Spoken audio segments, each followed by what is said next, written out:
या नमः पार्वती पते हार हार महादेव। धन्यवाद भैया आपको। जय माँ गंगा।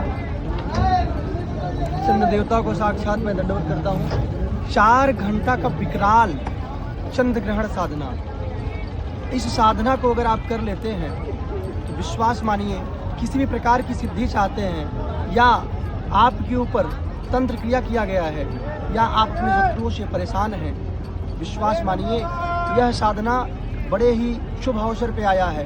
क्योंकि होली का एक दिन पहले का संयोग और इधर चंद्र ग्रहण का संयोग बड़े बड़े वर्ष मतलब कई वर्षों की बात देखने को मिला है। अब आपको हम बता देते हैं, काल गणना के अनुसार फाल्गुन मास शुक्ल पक्ष और पूर्णिमा की तिथि के बाद 3 मार्च को चंद्र ग्रहण लग रहा है, जिसका समय है 3:20 से और चंद्र ग्रहण का समय 6:58 तक रहेगा। परंतु देश काल परिस्थितियों को देखते हुए चंद्र ग्रहण यह पूरे भारत में दृश्यमान है। हमारे भारत में कई जगहों पे, कई स्थानों पे यह मोक्ष के समय दिखाई देगा, जैसे उत्तर प्रदेश, मध्य प्रदेश और अन्य स्थानों में चंद्रोदय मोक्ष के समय दिखाई देगा।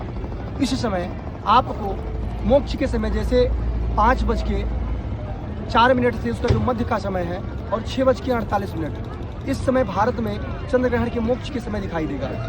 इस समय किया हुआ कोई भी साधना, कोई भी जप, कोई भी तप आप अपने पितृ के लिए करिए, आप अपने इष्ट के लिए करिए, आप अपने विद्या के लिए करिए।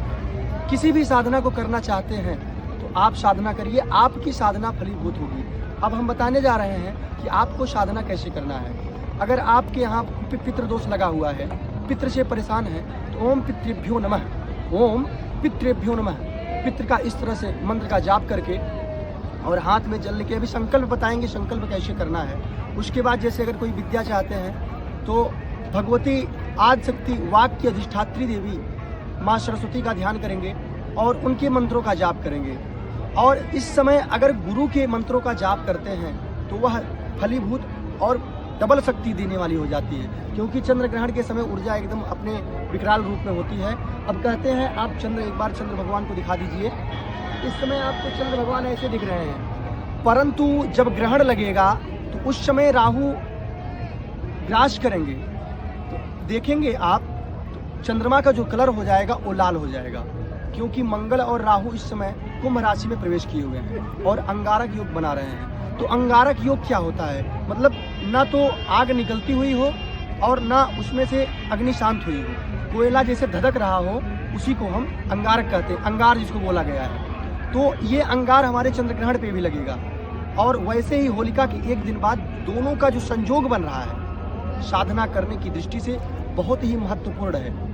इस समय शत्रु से परेशान है तो ओम क्रीं कालिकाय नमः, ओम दुम दुर्गाय नमः, ओम महालक्ष्मी नमः।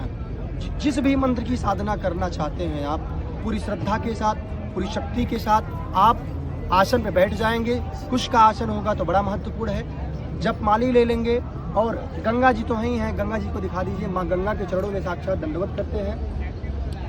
गंगा को स्पर्श करेंगे। माँ गंगा अपने आचमनी में आचमनी लेकर के गंगा जी को स्पर्श करेंगे। माँ गंगा आप मेरे आचमनी में पूर्ण रूप से पूरे सृष्टि के जल को समाहित किया, पूरे जितनी भी नदियाँ हैं आप समाहित हो जाइए। ऐसा कामना करके माँ गंगा को स्पर्श करके ओम केशवाय नमः, ओम नारायणाय नमः, ओम माधवाय नमः 3 बार जल को ग्रहण करेंगे। उसके बाद ओम शिखाय नमः अपने हाथ को धुल लेंगे। फिर उसके बाद संकल्प लेंगे, हरि ओम अपवित्र पवित्रो वा सर्वावस्थांगतो शिवा यह स्मृत पुंडरीकाक्ष शावाह्याभ्यंतरा शुचि। अपने ऊपर से जल को छिड़क लेंगे। अगर मंत्र नहीं आ रहा है तो हे भगवान विष्णु, मैं अंदर और बाहर से पवित्र हूँ या अपवित्र हूँ, मुझे आप पवित्र कीजिए और मैं आपके शरण में आ रहा हूँ। पुंडरीकाक्ष पुनातु, पुंडरीकाक्ष पुनातु इति पुंडरीकाक्ष पुनातु। उसके बाद आप संकल्प लेंगे, अब एक दिया जलाएंगे, घी का दिया जलाएंगे। रुद्राक्ष का माला लेंगे, या अगर भगवती की साधना कर रहे हैं तो लाल चंदन का माला लेंगे। जिस भी आप अष्ट भैरव की साधना कर सकते हैं, काल भैरव की साधना कर सकते हैं, बटुक भैरव की साधना कर सकते हैं, हनुमान जी की साधना कर सकते हैं, 10 महाविद्याओं की साधना कर सकते हैं। अर्थात कहने का तात्पर्य है कि आपके जो भी इष्ट हैं इस समय अपने इष्ट की साधना करने से आपको पूर्ण रूप से सिद्धि या कह सकते हैं भगवत प्राप्ति हो सकती है। इस समय आपको पूरी सृष्टि पे भगवान के ऊपर इसमें आँच आता है, मतलब उनको तकलीफ होता है।